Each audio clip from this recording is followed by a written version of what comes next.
Family, peace and blessings. I greet you in the name of God and the ancestors, in whose footsteps I most humbly walk. To Brother Ed Umoja, and I'm sitting by the lovely. I'm Dr. Kathleen Walls, host of Dr. Walls and Friends. Oh man, what are we going to do, Dr. Walls? You know, we often come together to do shows because we're a couple. So for those who don't know, this is my husband. And we talk oftentimes about whether or not there's a husband and wife team on the radio, on television, and what messages are being given in those couples. But we had difficulty identifying some. I was saying, I know there used to be some on some cooking channels and travel and house channels. Let me say, my thing with that, what you just said, my thing was, I don't see any couples of color. Oh. Okay.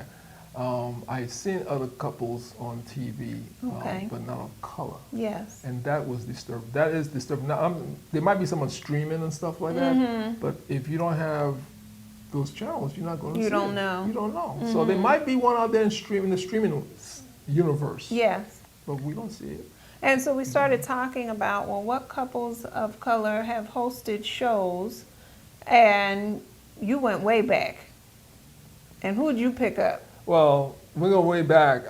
The first one that came to my mind growing was Melanie McCool and Billy Davis. Oh, I forgot about that. You know about them, huh? Y'all remember that? I remember wow, you went way. I forgot all about them. Because you see, it had such an impact on me. Yes. What was the impact? Seeing a couple of color, seeing a black man and a black who were married to each other doing a show on TV. Yeah, variety show. So, on TV. So I was like, ooh, that, you know, as a young boy, I was like, yes, that's pretty cool.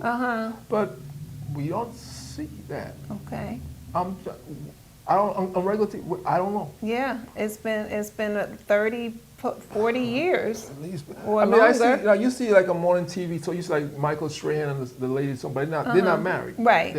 And you see the lady, the gentleman, I forgot, I forgot what channel they were on. Okay. But you see Kelly and Ryan Seacrest. Yes, thank you. Yes. You see them, but they're not married. Right. And so, which is cool. There's nothing wrong with that. But I'm saying, where's our choices? Yes. I don't see a black couple. So here we are. Oh Lord. Even though we don't even see, even though they're not married, we don't see a black African American male and female. I don't think so. We see the Steve Harvey. Well, I know there was some on, like I said, on some cooking shows. There used to be some. But again, to your point, if you don't have those channels, you don't know. You don't see it on mainstream television. I'm saying, like, if you don't have BET, you don't see the. I mean, some people are not like, but the fact is, BET had like the young couples on there. I mean, they weren't married, but they had a young host, male and female host. But back to your point, so there was Marilyn McCool and Billy Davis Jr., and then there was also Salad. Yeah, but you see now. They were on radio in New York. So, okay. Ashford and Simpson, which I love. I met them several times. I lived in New York. But they were now on television. They were on radio. Okay. So you didn't have the visuals. Right? You had the auditory. Right. But you have the visuals, and we know what the visuals do to people. Right. So once again, we did not see that. Yeah. Now, I guess they were on. You could catch them on cable and stuff on the radio, on internet. I think, But the thing, I knew them because I was in New York and they had the show, and I used to love their show because I knew who they were. Yes. It was so good listening to Ashford and Simpson and hear this black couple, and you hear the love. Yes. And you hear them. I don't know. For me as an adult at the time, it was really cool to hear. So I'm saying, what does that do with young people? What does it do with young black males to hear? Or to see a black married couple doing a show and seeing the interaction of them and stuff like that. Well, what did it do for you? Well, listen to Billy Davis and Marilyn McCool, listen to Ashford and Simpson. Listen to Ashford and Simpson. It was really cool to hear the love and the voice for each other. And they told stories.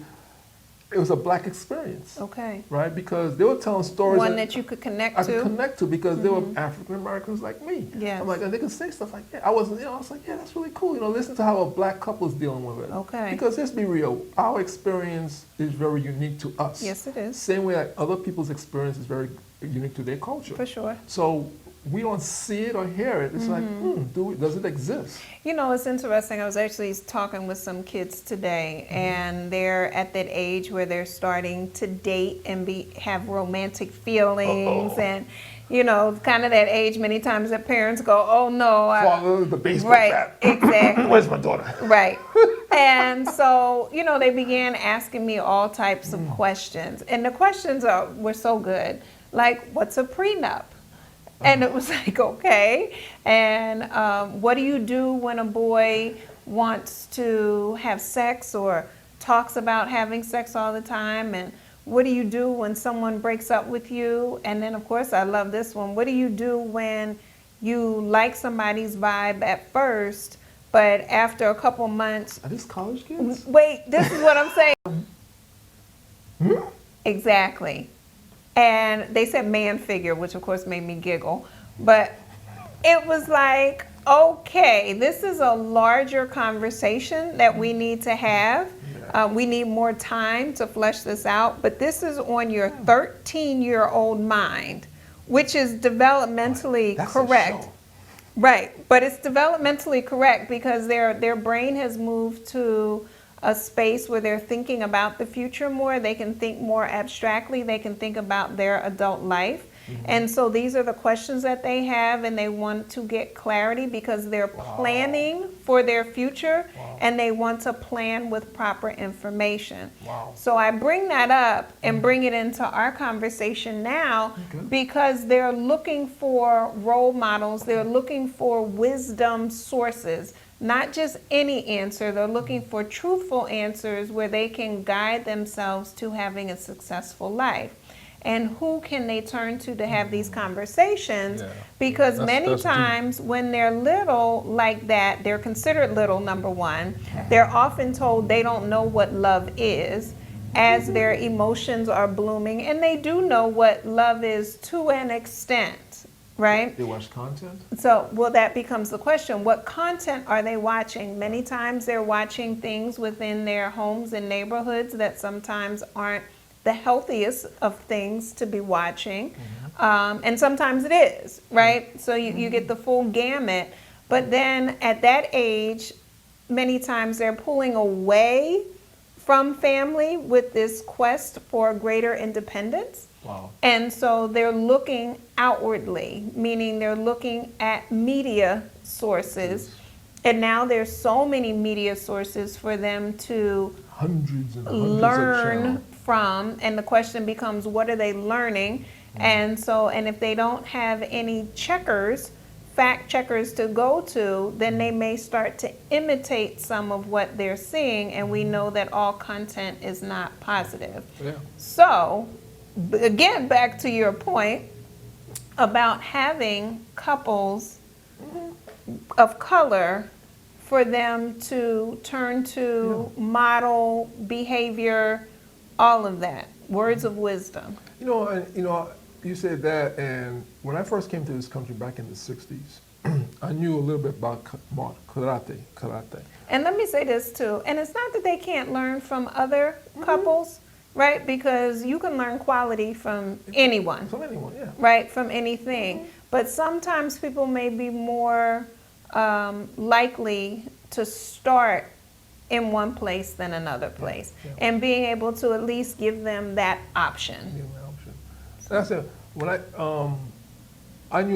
saw a lot of people doing karate and stuff, but I was always impressed with it, right? But the one person who really hit me in the heart was when I saw a black man with a black belt doing karate.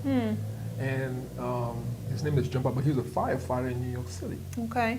And I just remember how that impacted me when I saw a black man, a person who has the same skin color I have, doing martial arts. And I was like, wow, and it really. And I didn't get a chance to meet him because he passed away from cancer just before when I got older.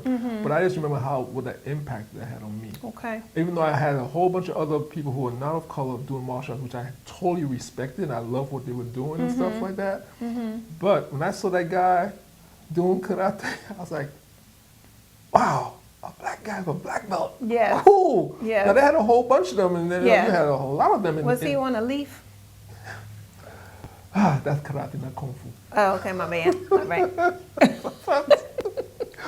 And so when I saw him, I know. So like when we talk about content, then we talk about when you see young people. Now you work in a school where you have a lot of young people who are from Africa. I'm pretty sure when they see you coming in, it impacts them in a certain way. Most of the young girls, if they get a chance to see someone, they might not have known someone with a degree, Right. a black woman. And sometimes they forget. They just call me. They call me Miss Dr. Walls, which is hilarious because that's how I've always been referred to. No matter what school I've been affiliated with, people call me Miss Dr. Walls. But I say that because one year they said, "Dr. Walls, are you a doctor?" and many of their classmates were like, "That's why her name is Dr. Walls." Like, I think maybe they thought my first name was Doctor. You never know. You never know. But go ahead. But that's important as we look at our community and we talk about empowering our community, empowering our young people. There's a lot of things we have to take into consideration now, mostly in the 21st century, where they could, in a couple of clicks on their computer or their smartphone, they can go anywhere in the world. Yeah. So you can't say, oh, no to them. Oh, you can't have this kind. You can't, because their friends might have it. They could go to school, their friends have it, and their friends could show it to them, right? So they have several ways of accessing it outside of the home. So then we really do have to look at all these things and what it does to them. And like I said, Ashford and Simpson was a big impact on me, listening to them and watching them and stuff like that. Like I always wanted to go. I don't know. They still. Well, he passed away, but when he was alive, they used to have an all-white party at their house up in, I think, Connecticut. And Okay. so I said, I wanted to go to that so bad. I got that close. But the whole thing was to go to go to the home and just be around Ashford and Simpson and these cool people, and they were like that. And that's what was so special about Ashford and Simpson. Okay. What you heard on the radio was who they were. It wasn't an act. Right. Because when you met them in real life, it was just like, they're really like that. It's the same. It's the same, and that was so cool, Right. And like they had the restaurant in New York. I went to the restaurant they had in New York at the time and stuff like that. It was really cool to see all that stuff happen. To see authentic people. Authentic people. Yeah. And that was, and they look like me. Right. They look like me. Right. And now, I have met others who didn't look like me, and that was cool too. But the icing on the cake, or the cherry on top, was that these look like me. It's funny. I know growing up, my mother and my father, they made sure that we saw every profession, every concept, sure that we saw a black person doing it. So therefore, there was nothing that we felt couldn't be done. And I know as I was going through my educational journey, and as I was just finishing my master's, getting ready to start my doctorate, I prayed. And I said, God, I just need to see a black woman psychologist. I knew what I was going to do, but there was just something about seeing her. I didn't need to meet her. I didn't need to talk to her. I didn't need I just needed to know. And, it was kind of energetically, does one exist? Because if one exists, if we think about it like a path, right? And there's grass and stuff on that path, then I know some of that grass has been beaten down by her feet. Right. So, which makes my steps just a little bit lighter. But if and it takes your excuse away, you can't do it. Yeah, well, that wasn't it. I didn't have that in me because it was going to get done. It was just more of a matter of what is the amount of energy that I also have to put into it. See, I have to put in a certain amount of energy just to do it for myself. But it's another thing. Like I'm saying, if it's a path, if it's a beaten path, it's a little bit easier. Yeah, if it's not a beaten path and I'm forging this road on my own, that's a whole nother amount of energy and effort that I have to put into it. And so let me see if one exists. And that prayer was answered with Dr. Rothery. She knows she has been a North Star for me from the moment I met her over 20 years ago. And she literally appeared within weeks after that prayer. And it was like, okay, I see she exists. Now, I ended up having icing on the cake because we developed a great relationship, and she still remains a mentor and supervisor for me to this day. I think, as you said that, when I worked as a contractor in the space program, and you know the movie that came out a few years ago, Hidden Figures. Okay, it was usually when I was there. I never met those women, but I saw their pictures because when I got to the company I was working for, there was men, black men in there who were happy, and this was really. You talking about 1986 when I started working for them. There were black men in there that was happy to see me in the position I was in, because it's like it's good to see a young black male inside here doing this. Like, and they're like, you don't understand. We were here when there was no blacks in here at all. Wow. I was like, and then they told me about her, and and these guys were like these. Two gentlemen specifically, I remember, they were both janitors or maintenance people, and so they used to say, listen, they wouldn't let us come up here and clean in certain areas back in the day. So I was touched, like, you know, I wasn't the first because they had seen others come, but they were happy to see some more coming in. That's right. And then when they found out I was from the Caribbean, it's like, man, that's good. You know, so it made me feel good. So like, I don't know what that did for them, but it made me check myself, like, you know what, you are on like holy ground, kind of, because there's not a whole bunch of us in there, so when you go in there, make sure you do things right. And that's why I had the mentality sometimes when I worked there, I was like zero tolerance to certain things. And so when I see young black men, you know, specifically, young girls too, but the young black men, I look at them and I'll say like, hey, young warrior in training. And that goes to them and comes back at me, because I have to be careful what I do and what I say all the time. And you know, because so you're the trainer. You're one of the trainers. I'm one of the trainers because by what I do.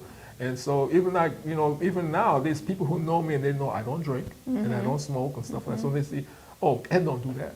Right. Before I even say something, they say, oh, Ed don't do that. Exactly. You know, like because there's no guy has set the tone. Yeah. So when we set the tone in our community by the people, and mostly when these young boys and young girls see someone, if the young girls see someone like you, they say, oh, she's a doctor, she did all, oh, I could do that. And if someone if anyone come to them and say, you can't do that kind of stuff, they say, well, Dr. Walsh did it and she looked like me. That's right. And that's why when we had Sisters in Harmony, I always told, I said, these pictures are not for you.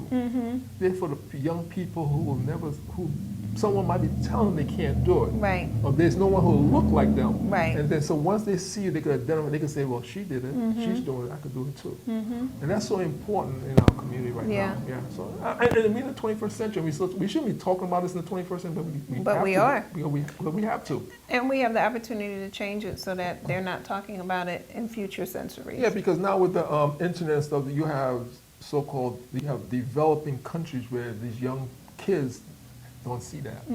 So now, not only are we talking about the United States, we're talking about other countries. Yeah, it's a global initiative. So it is a global initiative, and so we have to be very mindful of that now. That man, we got this done in the U.S., but guess what? We're not in the U.S. In a couple of clicks, we're anywhere in the world. So we have to be very mindful of what's going on outside the U.S. Because those young people come to this country, or their parents or somebody will come to this country. You know, and it's so important. So for those who don't know, I spent 9 weeks in Ghana teaching. 9 weeks. And Ghana will never be the same again. And it was very interesting as I talked to my students about relationships, and even other adults who I spoke to, who were from Africa and various countries in Africa, so not just Ghanaians. And I had to be mindful of the cultural differences. So now here are people who have skin color similar to mine, but have very different upbringings, cultural difference. I'm not going to say a different set of values, but it was just differences in the way in which we approach different topics. And so I had to be mindful of that as I was teaching, because as I taught childhood development, how do I teach the part about sexual development? Whereas in the U.S., I can be a little bit more open in that, talking about the differences in sexual orientation, talking about religious and spiritual development. You know, so I had to take all of those things into consideration. Well, you must did a good job. They want you to come back. Oh, they said don't come back. No, they said come back. You know, but that's because I was respectful and I was open about it. You know, and I would also delineate or make a distinction between this is how I would do it in the U.S. You know, give me recommendations on how to do it here in this particular culture. What they also needed to be aware of in a changing society, as we talk about internet usage and global access. Yes. You know, to be mindful that there is a world of differences, you know, beyond where we are right now. Yeah. And how are you going to handle that as people move about the world? Wow. You know, so you have to be mindful of it. Yeah. And so it was very interesting to have to, one, think that way, which I had to come out of my American mind, right, very quickly, because the goal, of course, is not to be offensive and not to shut people down. My goal as an educator is to open people up and to expand upon their knowledge and to give them new knowledge and awareness. It's not to destroy their base, but it's to actually give them something to make their base even stronger. Exactly. Exactly. Yeah, definitely. I mean, I think that's something we all have to look at. Even though we don't go to Ghana, we don't go to Africa and stuff like that, because once again, a couple of clicks on the internet, we're there. And I think about it all the time when I talk to people, like, you know, and that's why I tell people all the time, I'm a spiritual person, I'm not a Christian, I'm not a Muslim, nothing, because, you know, I want to be very comfortable when people hear me speak that I could jump from the Islamic side to the Christian side to the Hebrew side, and so to the Kemetic side, to the Yoruba side. And then I'm learning, and Yes. I'm very respectful that what one does, the other doesn't do. So when I speak, I'll say, this is what this does, or this is where I got this from, because I'm respectful to where these people come from and what their practices. And so we have to be, I think that's something we have to be very mindful of as we go more into the 21st century, because it's all around. You can't get away from it. Right. Right. Sorry, you can't. Right. You can close yourself up in a closed community and stuff, but you know your kids are going to travel somewhere. Even like I used to tell my friends now, if you have children, you should have a passport, because you never know when your child's going to go somewhere. And they want you to go with them, or God forbid something happens, you want to go find out what's going on. Right. You don't want to try to get a passport overnight. Last minute. It's like this. So you know, we look at how we do things now in the 21st century, and like, you know, content is important. I think seeing more of ourselves, and that's, you know, the one person we didn't speak about, you're talking about people of color. Yes. The one couple that blew things out in the latter part of this, or early part of the century. Will and Jada. No. I had to represent Philly. No. The Obamas. Oh, yes. You know, and it wasn't about political, throw the political side out the window. Okay. That ain't about his politics and stuff like that. But for young black boys and young black girls to see this loving family. Yes. Because the two daughters and stuff like that. And a mother-in-law. Mama-in-law, I'm sorry. Right. Mother-in-law too. Yes. To see this couple of color. Yes. So tightly knit and so cool. Yes. You know, it's like, wow. And they represented not only black people, they represent families who are doing the right thing. That's right. No matter what color you was, you could say, you know what, I don't like their politics, but man, that family is cool. That's right. And I said I had to bring that up because that impact on a lot of young people. You know, and there's a picture of Obama in the White House, in the Oval Office, where he bends down for this little boy to touch his hair. Yes. Because the little boy says, "Your hair like mine." Right. Here's the president of the United States. They let this little kid touch his hair. Right. So you know. He had an understanding of where he was. His whole family had this understanding. And so, like I said, you throw the politics out, but you know, that world stage he was on, he understood it impacted kids all over. They didn't have to be black. Right. That's impacted people everywhere. Of all ages. Yeah, definitely. So, of all ages. So yeah, Will and Jada for Philly, rah. Well, Jada's not from Philly. No, she's not. She's like Baltimore, I believe. Okay, so Will, yeah, you know, and I love what he does. You know, I love what you see. There's a lot of strong black men in the community. We don't see them on TV until, unfortunately, something negative happened. And we just lost Kobe Bryant. And we said, now you see all these things this man was doing after quote he left unquote behind the scenes. Behind the scenes because from a different part of the country, what gets advertised. Yeah. So we see all this stuff. So, you know, it's important that we watch the what we do because I always say your youth are watching. Always. That's what I got to say about that. That's what you have to say about that? That's what I got to say about it. So one of the things, as we started the show talking about content, we're going to do more shows together. Yes, she's going to have me in front of the camera, family. You know what? I don't mind. She look all right. I give it a hood thumbs up. No, I think we do, seriously, we spoke about it and we said, you know what, we don't see it, so because we don't see it. We don't see it, so let's be it. Let's be it. And maybe someone will send us something and say, yeah, this is, but once again, we're talking, we don't see it on commercial TV. Right. And if we're incorrect, someone please correct us, send us the link, and we'll share it because I think our young people need to see it. So, but like I said, if it's not on commercial TV, I don't see it on commercial. I know it's probably on streaming somewhere. It's probably Someone else is doing. We're not the only one thinking like this. Right. So, but on commercial TV, we don't see it. Right. And that's an issue. And so, if there's certain topics that you would like us to talk about, be sure to list them in the comment section so we can bring them up and talk. We can talk about it amongst ourselves because we talk about this stuff at home. Everything usually we're putting on camera are things that we've talked about at home and said, you know what, let's videotape it. And I try to sleep when she goes, are you up? Are you up? I'm up now. I have an idea. That's right. But it's beautiful. We laugh about it and we joke about it, but we enjoy each other's company. And when we have differences like everybody else, but when we work through them and stuff like that.